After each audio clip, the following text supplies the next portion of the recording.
របៀបធ្វើស៊ុបត្រាវឆ្អឹងជំនីជ្រូកដើម្បីឲ្យមានរសជាតិឆ្ងាញ់តោះពុកម៉ែបងប្អូនមកទស្សនាវីដេអូនេះទាំងអស់គ្នា Page សំណាង TV និងចែករំលែកតោះជាដំបូងបាទគឺខ្ញុំមានជាមួយនឹងឆ្អឹងជំនីជ្រូកបាទយើងកាត់វាជាកង់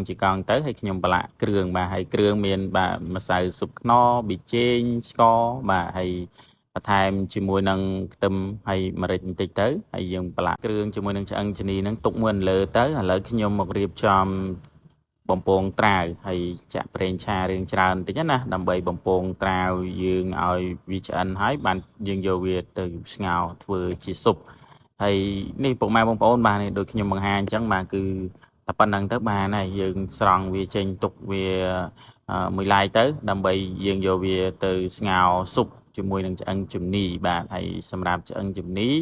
គឺយើងអត់ដាំទឹកទេពុកម៉ែបងប្អូនបាទគឺខ្ញុំចាក់ប្រេងឆាបន្តិចហើយយើងច្រាំខ្ទឹមសហើយយើងរំលែងខ្ទឹមសហ្នឹងឲ្យឈ្ងុយណាបាទបន្ទាប់ពីខ្ទឹមសឈ្ងុយហើយចាំយើងដួសចេញខ្លះបាទយើងដួសខ្ទឹមសដែលយើងបានរំលែងឲ្យឈ្ងុយហ្នឹងចេញខ្លះហើយនៅសល់ខ្លះខ្ញុំចាក់សាច់ជ្រូកចូលសាច់ជ្រូកដែលខ្ញុំបានប្រឡាក់ជាមួយនឹងគ្រឿងទេសមិញហ្នឹងបាទឥឡូវយើងចាក់វាចូលកូរត្រឡប់វា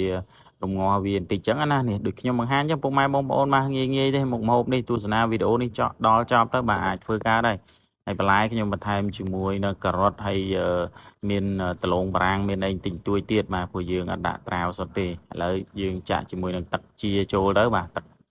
ធម្មតាយើងណាបាទចាក់ចូលហើយយើងរំងាស់វាឲ្យពុះចឹងណាបន្ទាប់ពីបន្លែពីរមុខដែលខ្ញុំបានដាក់លាយមិញហ្នឹងមានដលងបារាំងហើយនិងការ៉ុតបន្តិចមិញហ្នឹងបាទវារៀងឆ្អិនល្មមដែលយើងអាចទទួលយកបានហើយចាំយើងចាក់ត្រាវចូលបាទព្រោះត្រាវយើងយកវាទៅបំពងឆ្អិនហើយអញ្ចឹង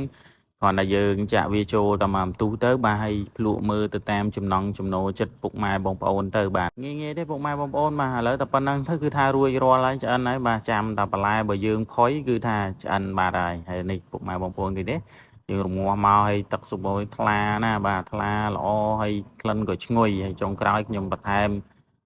គល់ខ្ទឹមហើយខ្ទឹមបំពងបានតិចទៀតទៅបាទហ្នឹងហើយតែប៉ុណ្្នឹងទៅរួចរាល់ហើយចាប់ដើមដួសដាក់ចានហើយទំនងណាពុកម៉ែបងប្អូនបាទហ្នឹងហើយពុកម៉ែបងប្អូនចង់ញ៉ាំអីណាបាទអាចទស្សនាវីដេអូនេះហើយរៀនធ្វើទាំងអស់គ្នាទៅងាយទេប្រភេទ